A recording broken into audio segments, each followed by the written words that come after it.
Assalamualaikum warahmatullahi wabarakatuh. Perkenalkan, nama saya Marsanda Adia Putri, NPM 22755062. Di sini saya akan menjelaskan tentang penyajian laporan keuangan. Apa sih laporan keuangan? Laporan keuangan adalah suatu penyajian terstruktur dari posisi keuangan dan kinerja keuangan suatu entitas. Tujuan laporan keuangan yaitu memberikan informasi mengenai yang pertama posisi keuangan, yang kedua itu kinerja keuangan, dan yang ketiga itu arus kas entitas yang bermanfaat bagi sebagian besar kalangan penggunaan laporan dalam pembuatan keputusan ekonomi. Tingkat keutamaan laporan keuangan yaitu yang pertama laporan posisi keuangan, laporan laba rugi dan penghasilan komprehensif lain, laporan perubahan ekuitas, laporan arus kas, PSAK 2, catatan atas laporan keuangan, informasi komparatif periode terdekat sebelumnya, dan laporan posisi keuangan pada awal periode terdekat sebelumnya atau retroaktif kesalahan.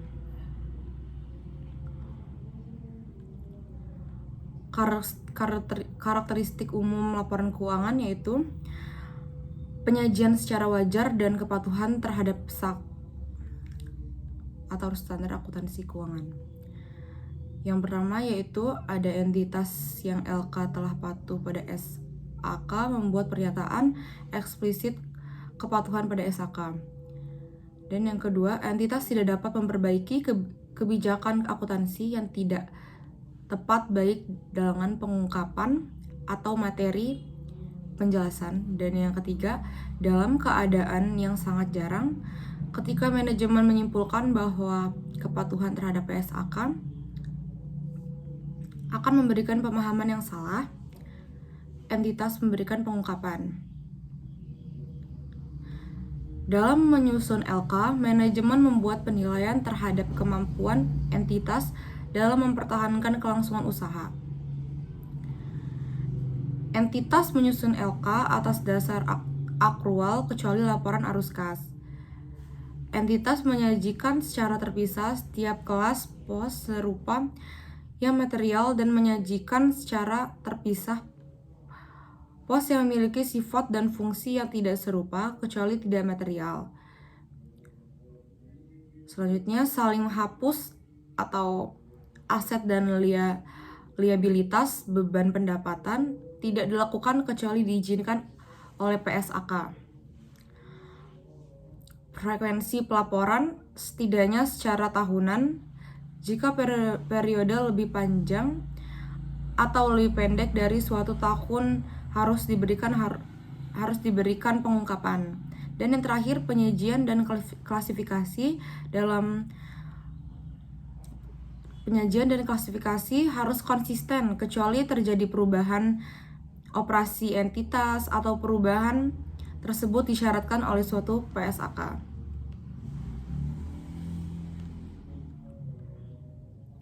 Selanjutnya ada informasi komparatif. Entitas menyajikan informasi komparatif terkait dengan periode sebelumnya untuk seluruh laporan keuangan periode berjalan kecuali diizinkan atau diisyaratkan oleh SAK.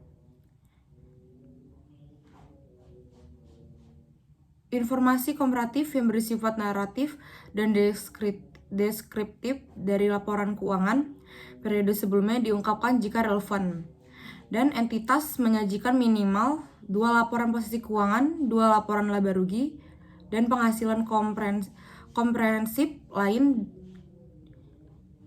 dan 2 laporan laba rugi terpisah jika disajikan, 2 laporan arus kas, dan 2 laporan perubahan ekuitas, serta catatan atas laporan keuangan terkait. Entitas dapat menyajikan informasi komparatif sebagai tambahan sepanjang informasi tersebut disusun sesuai PSAK atau SAK.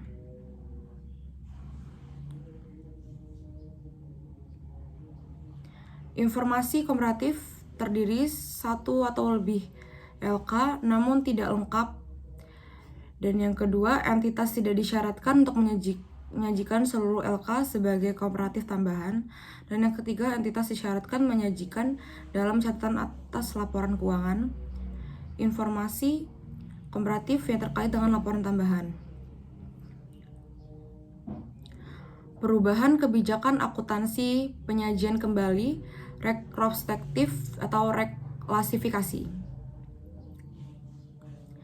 Entitas menyajikan laporan posisi keuangan ketiga pada posisi awal periode terdekat sebelum sebagai tambahan laporan keuangan komparatif minimum jika yang pertama, entitas menerapkan kebijakan akuntansi secara retrospektif, membuat penyajian kembali retrospektif atau pos-pos dalam laporan keuangan atau reklasifikasi pos-pos dalam laporan keuangan, dan penerapan retrospektif penyajian kembali retrospektif atau reklasifikasi memiliki dampak material atas informasi dalam laporan posisi keuangan pada awal periode sebelumnya.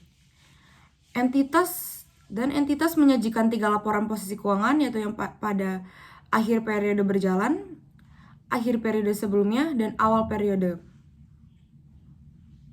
Jika entitas merubah penyajian atau pengklasifikasian, entitas mengungkapkan sifat, jumlah, dan alasan reklasifikasi. Struktur dan isi laporan keuangan, yaitu yang pertama ada identifikasi laporan keuangan, atau entitas mengidentifikasi laporan keuangan secara jelas dan membedakan dari informasi lain dalam dokumen publikasi yang sama. Yang kedua, menyajikan informasi sebagai berikut: nama, entitas, dan periode laporan, apakah laporan satu atau kelompok, dan tanggal akhir periode atau periode yang dicakup, mata uang pelaporan, dan yang terakhir pembulatan yang digunakan.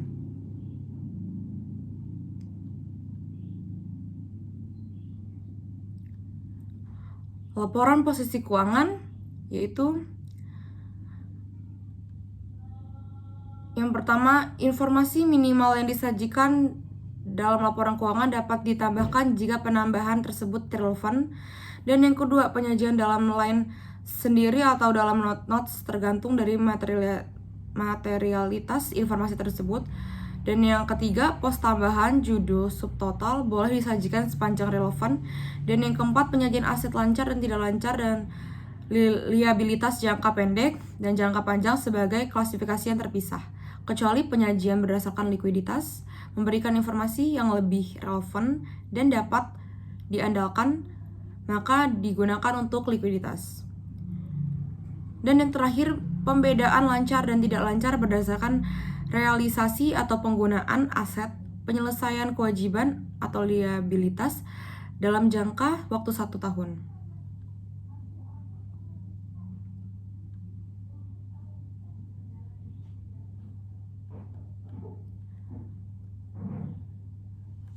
Laporan laba rugi dan penghasilan komprehensif lain.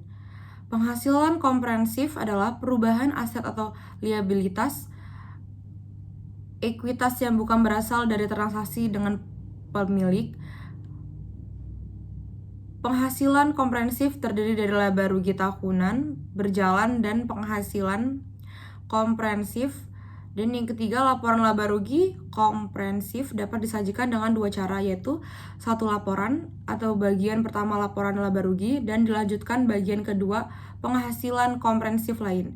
Yang kedua yaitu 2 laporan atau laporan laba rugi dan laporan penghasilan komprehensif yang dimulai dari laba rugi tahunan berjalan.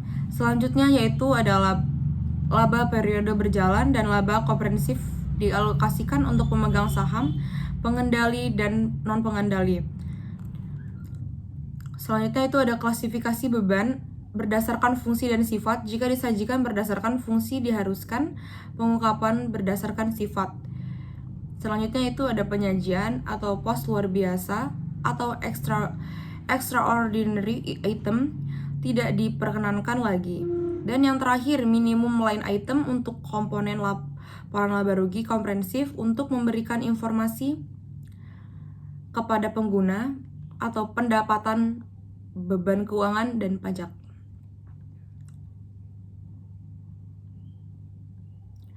Laporan perubahan ekuitas. Laporan perubahan ekuitas yang pertama menunjukkan total laba rugi komprehensif selama satu periode yang diatribusikan kepada pemilik entitas, induk, dan pihak non-pengendali. Yang kedua, untuk tiap komponen ekuitas pengaruh penerapan retrospektif. Dan yang ketiga, rekonsiliasi antara saldo awal dan akhir periode yang timbul dari laba rugi, pos pendapatan komprehensif, dan transaksi dengan pemilik dalam kapasitasnya sebagai pemilik. Laporan perubahan ekuitas atas catatan laporan keuangan yaitu yang pertama, analisis penghasilan komprehensif lain berdasarkan pos. Yang kedua, jumlah dividen atau diatribusikan kepada pemilik dan nilai dividen per saham diungkapkan dalam catatan atas laporan keuangan. Dan yang ketiga, penyajian dibedakan untuk masing-masing kelas. Yang pertama, modal disetor. Yang kedua, saldo akumulasi dari penghasilan komprehensif. Dan yang ketiga yaitu saldo laba. Yang terakhir yaitu ada catatan atasan laporan keuangan. Catatan atas laporan keuangan itu yang pertama menyajikan informasi dasar penyusunan laporan keuangan dan kebijakan akuntansi, dasar pengukuran kebijakan relevan, asumsi dalam estimasi. Yang kedua, mengungkapkan informasi yang disyaratkan sal yang tidak disajikan bagian manapun dalam laporan keuangan. Yang ketiga, memberikan informasi yang tidak disajikan di bagian manapun dalam laporan keuangan, tetapi informasi tersebut relevan untuk memahami laporan keuangan. Dan sepanjang praktis penyajian catatan laporan keuangan dilakukan secara sistematis, membuat referensi silang atas setiap pos untuk informasi berhubungan dalam catatan laporan keuangan. Sekian presentasi dari saya. Bila ada salah kata saya mohon maaf. Kepada Allah mohon ampun. Wabillahi taufiq wal hidayah. Wassalamualaikum warahmatullahi wabarakatuh.